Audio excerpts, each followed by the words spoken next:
ijambo ry'umunsi, imbaraga ziri imbere muri twe. Zombi byakozwe n'intumwa igice cya mbere umurongo wa 8.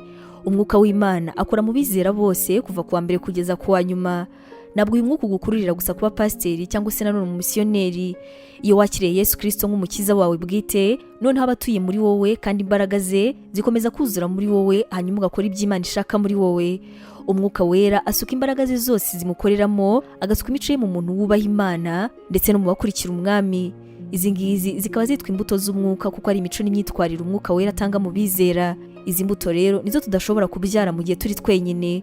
Ubutumwa bukomeye dushobora gutanga ntabwo ari ubuhamya cyangwa se ikibwiriza, ahubwo ni ubuzima tubaho mu gihe dufite igitutu cyangwa se nanone dufite ibishuko bikabije cyangwa se nanone turi munsi y'ikibazo gikomeye. Icyo Imana ikeneye cyane kubona none ni umuco wo gusenga mu miryango, abacuruzi bakorana kandi bose ari inyangamugayo, abasore n'inkumi bahitamo kugira imyitwarire myiza. Mu ijambo rimwe, isi igomba guhura n'abizera bumvira. Mu kwerekana amahoro rero, aho guhangayika cyangwa se nanone kwitoza guhangana, aho kuvuga ijambo rikarishye cyangwa se amagambo mabi, umukristo mwiza ashobora gutanga ubutumwa bwe ku batizera binyuze mu magambo yacu ndetse n'ibikorwa byacu. Yego, nibwo bashobora kwanga inyigisho zacu, ariko kandi nta nubwo bazirengagiza ubuzima bukiranutse tubamo. Ubuhamya bukomeye rero kuri Kristo utangira aho ngaho ukorera, izatanga umusaruro mwinshi cyane w'imbuto z'umwuka mu buzima bwawe. Ubu butumwa mwabuteguriwe kandi mwabugezwagaho na Nibinije Evangelical Ministries International, ariyo magambo ahinnye izwi nka NEMI.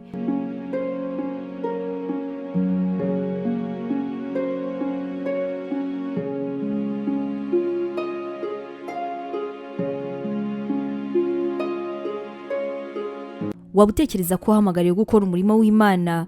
Wifuza inyigisho zacu se zisohoka buri munsi kandi zagufasha mu buzima bwawe, zikagukomeza mu bibazo? Wumva wifuza kwiga teolojiya ukamenya ijambo ry'Imana, intwaro yagufasha mu buzima? Duhereye kuri iki kibazo cya nyuma, niba igisubizo cyawe ari yego, ngufitiye inkuru nziza cyane. Tugufitiye ishuri rya teolojiya kandi wigira ku buntu. Mu ishuri ryacu harimo porogaramu zitandukanye izirimo nka pastoral studies, uburyo wakwiga kuba umuvugabutumwa mwiza cyane. Tugira kandi biblical studies, iguha amasomo atandukanye ajyanye na Bibiliya. Dufite kandi Christian counseling, inama za gikristo zigufasha mu buzima bwawe kandi zikagukomeza umutima. Kugira ngo ubashe gusobanukirwa neza ibi, wasura urubuga rwacu ari rwo wa#NemiBibleInstitute.com, cyangwa se ukaba watwandikira kuri WhatsApp yacu ari ikimenyetso cyo guteranya 141 232 655 34. Twishimiye kuzaganira nawe ku byerekeranye n'ijambo ry'Imana.